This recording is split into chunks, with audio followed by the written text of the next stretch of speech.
সময় মতো ঘুম থেকে ওঠা, কাজের তালিকা তৈরি করা এবং প্রতিটি কাজ ভাগ করে নেওয়া, এগুলো কিন্তু সকালবেলা করলে খুব ভালো হয়। এছাড়াও পরিবারের সঙ্গে সবার সাথে সহযোগিতা করা যে কোনো কাজে এবং কাজের ফাঁকে নিজের জন্য কিছুটা সময় বের করা কিন্তু উচিত। গুড মর্নিং এভরিওয়ান, কেমন আছো তোমরা সকলে? আশা করছি খুব ভালো আছো। আমার নতুন একটি ভিডিওতে তোমাদের সকলকে জানাই অনেক অনেক স্বাগত, অনেক অনেক ভালোবাসা। আর আমি এখন যাচ্ছি পড়াতে। এই যে আমার হাতে রয়েছে বই, তো চলো পড়িয়ে আসি, তারপরে তোমাদের সঙ্গে আবার কথা বলবো। এখন কিন্তু আমি বেরিয়ে পড়েছি পড়ানোর জন্য। এখন আমি পড়াতে যাচ্ছি। আর সত্যি কথা বলতে কি, সংসারের কাজের পাশাপাশি নিজের জন্য কিন্তু সময় বের করা উচিত। কেননা সারাদিন কাজকর্ম করতেই হয়, আর করতে এটা হবেই। এতে কি হবে, যদি নিজের জন্য সময় বের করা হয় তাহলে শরীর মন সব কিছুই কিন্তু ভালো থাকে, আর কাজ করার মন মানসিকতাও কিন্তু তৈরি হয়ে যায়। যাই হোক, আমার কিন্তু পড়ানো হয়ে গেছে। আর দেখো আমি এখন বেরিয়ে পড়েছি। আর কি পরিমাণে যে বৃষ্টি হচ্ছে তোমাদেরকে কি বলবো। সকালবেলা যখন আমি বেরিয়েছিলাম তখন কিন্তু আকাশে মেঘ ছিল না। আর কিন্তু পড়ানো হয়ে যায় ওই 1.5 থেকে 2 ঘন্টার মধ্যে। তো যাই হোক, আমি যেহেতু ছাতা নিয়ে আসিনি আর বাড়িতেও যেতে পারছিলাম না, এই কারণে আমি যে বাড়িতে পড়াতে যাই ওই বাড়ির দিদি আমাকে ছাতাটা দিয়েছে। যাই হোক, আমি এখন যাচ্ছি বাড়িতে। আর বাড়িতে গিয়েই কিন্তু আমি রান্না বসাবো।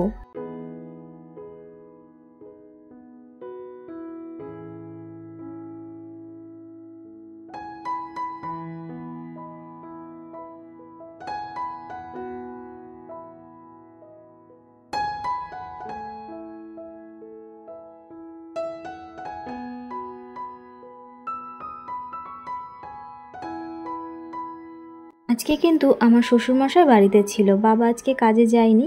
এখনই চলে যাবো রান্নাঘরে, কেননা রান্নাটা তাড়াতাড়ি বসাতে হবে। আর আমার শাশুড়ি মা যেহেতু বাড়িতে নেই, সেই কারণে একটু তাড়াহুড়োই করছি।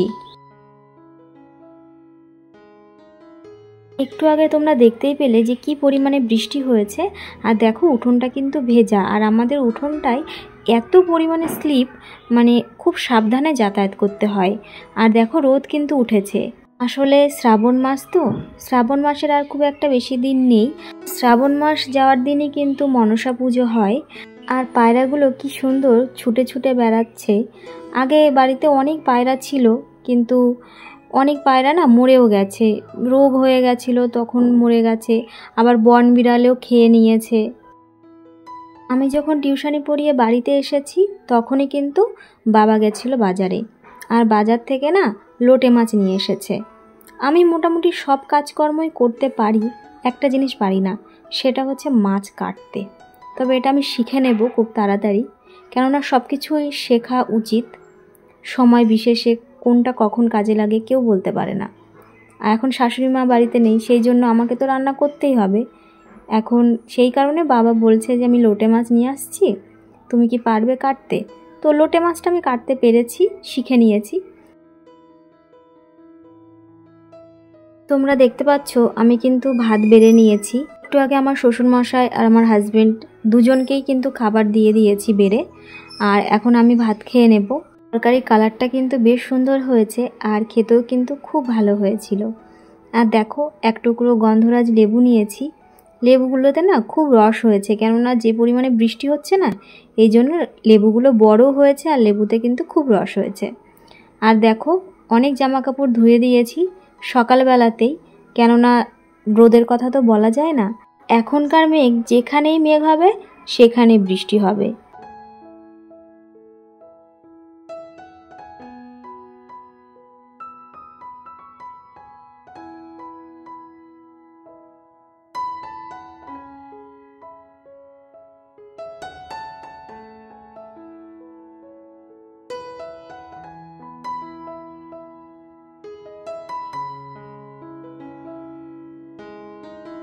রোদ উঠেছে ঠিকই, আর জামা কাপড়ও কিন্তু অনেকটাই শুকিয়ে গেছে, একটু হালকা ভেজা আছে।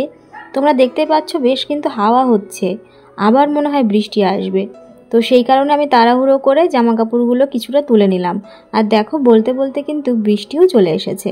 অঝরে বৃষ্টি পড়ছে, এত পরিমাণে বৃষ্টি হচ্ছে। তো বৃষ্টি হচ্ছে আমাদের এদিকে, পুকুরের জল কিন্তু অনেকটাই ভরে গেছে। আর পুকুরে না ধোড়া সাপ থাকে, আর যখনই মানে পুকুরের জল ভর্তি হয়ে যায় তখনই কিন্তু সাপগুলো মানে ওপরে উঠে আসে, যেখানে শুকনো জায়গা পাবে সেখানে।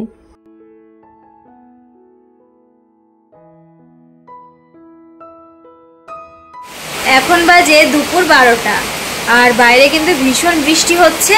আর আজকে কিন্তু আমার রান্নাবান্না সবই কমপ্লিট হয়ে গেছে তাড়াতাড়ি। আর ঘরেই রয়েছি এখন, বিকালে পড়ানো রয়েছে, আবার যাব 3টের দিকে বাবার ঘর খুলতে, লক্ষ্মীদি রান্না করতে আসবে সেই কারণে। আর সকালবেলাও পড়াতে গেছিলাম, পড়িয়ে এসে আমি রান্নাবান্না করেছি। আর সেরকম কিছুই রান্না করিনি, শুধু ভাত আর একটা তরকারি। আর আজকে রান্না করেছি তো লোটে মাছ, তোমরা তো দেখলেই। সময় হয়েছে দুপুর 3টে।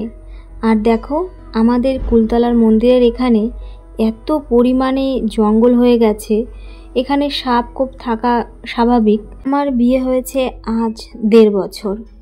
তো এই 1.5 বছরে একটা কথা তোমাদের সঙ্গে শেয়ার করি।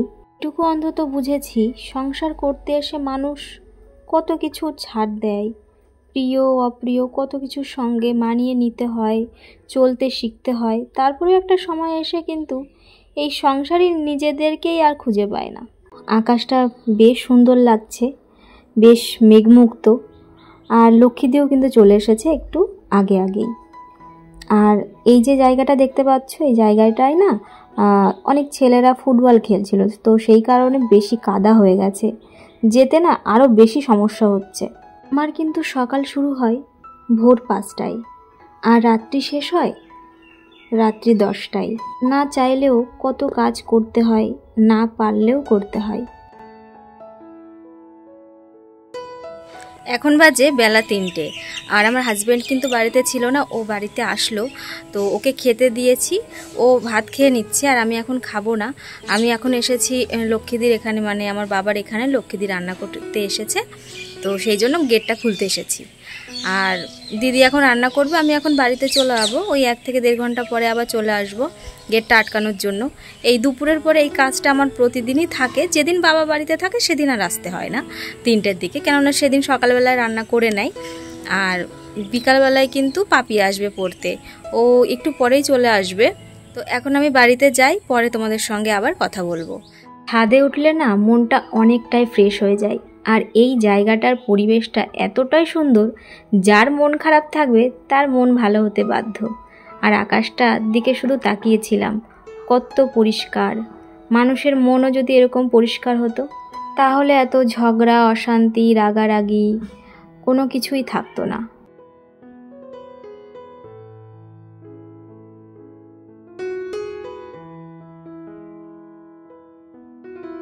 এই যে এই গাছটা কিছুদিন আগে বাবা লাগিয়েছিল, দেখো কত সুন্দর ফুল হয়েছে।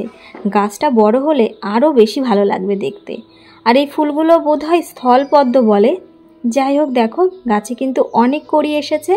ভাবছি এরকম একটা গাছ বাড়িতে আমিও লাগাবো।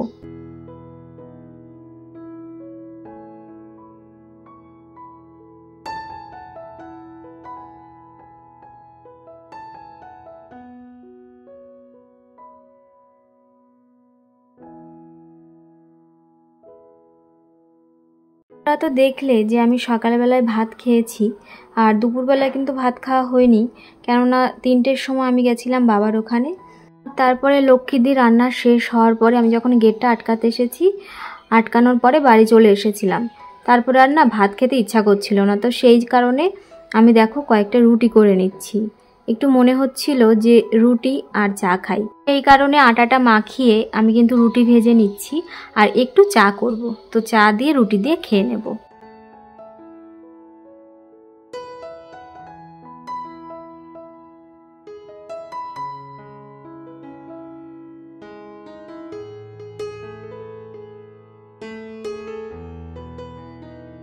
আগে যখন আমি রুটি বেলতাম তখন না রুটি গোল হতো না।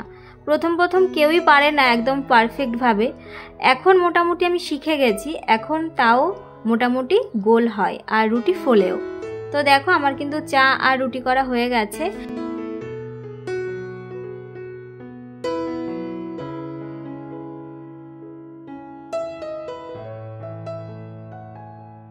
যাই হোক, আজকের ভিডিওটা কিন্তু এটুকুই, আর ভিডিওটি বড় করছি না।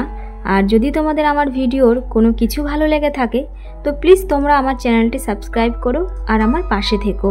দেখা হচ্ছে তোমাদের সঙ্গে পরবর্তী ভিডিওতে। ততক্ষণ ভালো থেকো, সুস্থ থেকো।